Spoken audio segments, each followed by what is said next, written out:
नमस्कार। आप सुन रहे हैं पॉडकास्ट स्पीकर और मैं हूं आपके साथ अंशु वर्मा। दोस्तों, आज के इस पॉडकास्ट में बात पंडित जवाहरलाल नेहरू की। देश में जब पहली बार लोकसभा चुनाव हुए तो एक मसला जवाहरलाल नेहरू के लिए प्लेन का भी आया। प्रचार प्रसार के लिए प्लेन कैसे मिलेगा और उसका खर्च कौन भरेगा, इस पर चर्चा के लिए एक कमेटी का भी गठन किया गया था। दरअसल जब देश में चुनावी माहौल बनता है तो आचार संहिता लग जाती है, जो नेताओं पर कई तरह की पाबंदियां भी लगा देती है।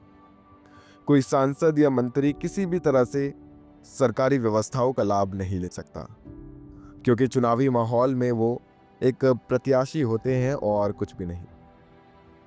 लेकिन सोचिए, जब देश में पहली बार चुनाव हो रहे थे और सबसे बड़े नेता जवाहरलाल नेहरू थे, तब क्या प्रचार उन्होंने सरकारी प्लेन का प्रयोग करके किया था?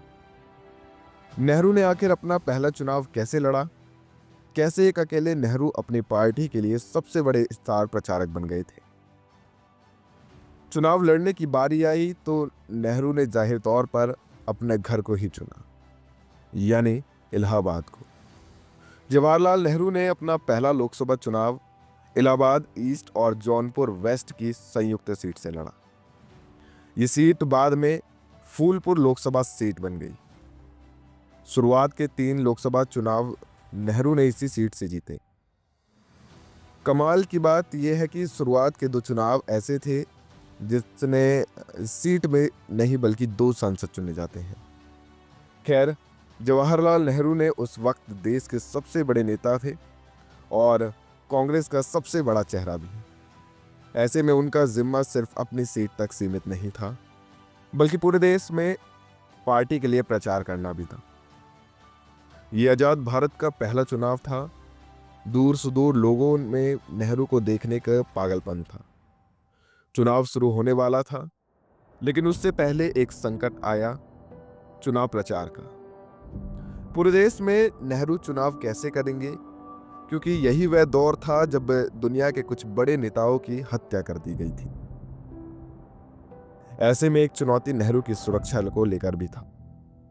वैसे तो प्रधानमंत्री को भारतीय वायुसेना का हेलीकॉप्टर मिलता ही था, लेकिन नेहरू नहीं चाहते थे कि वो चुनाव प्रचार में इसका इस्तेमाल करें, क्योंकि कई तरह के सवाल खड़े होते हैं। तब इसका भी एक रास्ता निकाला गया।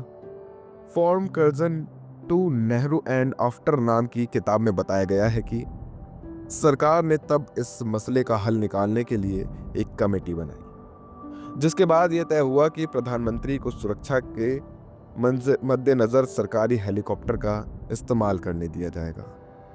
इसमें तय यह भी हुआ कि नेहरू अपना किराया देंगे, उनके साथ जो सुरक्षाकर्मी रहेंगे उनका खर्च सरकार वहन करेगी, क्योंकि वो प्रधानमंत्री की सुरक्षा में लगे हैं। साथ ही अगर कोई कांग्रेस का नेता उस विमान में सफर करता है तब भी उसको किराया देना होगा। इस तरह नेहरू के चुनाव प्रचार का मसला हल हो गया और नेहरू ने अपना चुनाव प्रचार 1 अक्टूबर से शुरू कर दिया था। 25 अक्टूबर को पहला वोट पड़ा। दावा किया जाता है कि 8-9 महीने के वक्त में ही नेहरू ने तब 40,000 किलोमीटर तक का सफर कर लिया था। इसमें हवाई जहाज, रेल और नाव तक के जरिए नेहरू प्रचार कर रहे थे। आखिर में आपको जवाहरलाल नेहरू के चुनावी इतिहास के बारे में भी बताते हैं। 1952 यानी पहले चुनाव में जब जवाहरलाल नेहरू को करीब 39% वोट मिले। इसके बाद 1957 में भी उन्हें 37% वोट मिले। लेकिन ये खास इसलिए भी है यहाँ, क्योंकि इन दोनों चुनाव में इस सीट से एक नहीं बल्कि 2 सांसद चुने जाते थे। ऐसे में कांग्रेस की ओर से यहाँ जवाहरलाल नेहरू जीते और इसके अलावा मसूरुद्दीन पासी इस सीट से कांग्रेस के सांसद चुने गए।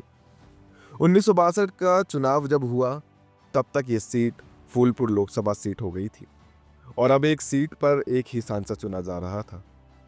नेहरू को इस बार 60% से ज्यादा वोट मिले, लेकिन यहां भी उनकी टेंशन खत्म नहीं हुई थी, क्योंकि इस बार उनके खिलाफ राम मनोहर लोहिया मैदान में थे। लोहिया की रैलियों में दमदार भीड़ आ जाती थी और तब कांग्रेस को हल्का झटका तो लगा, लेकिन चुनाव के नतीजे आए तो सब सही हुआ।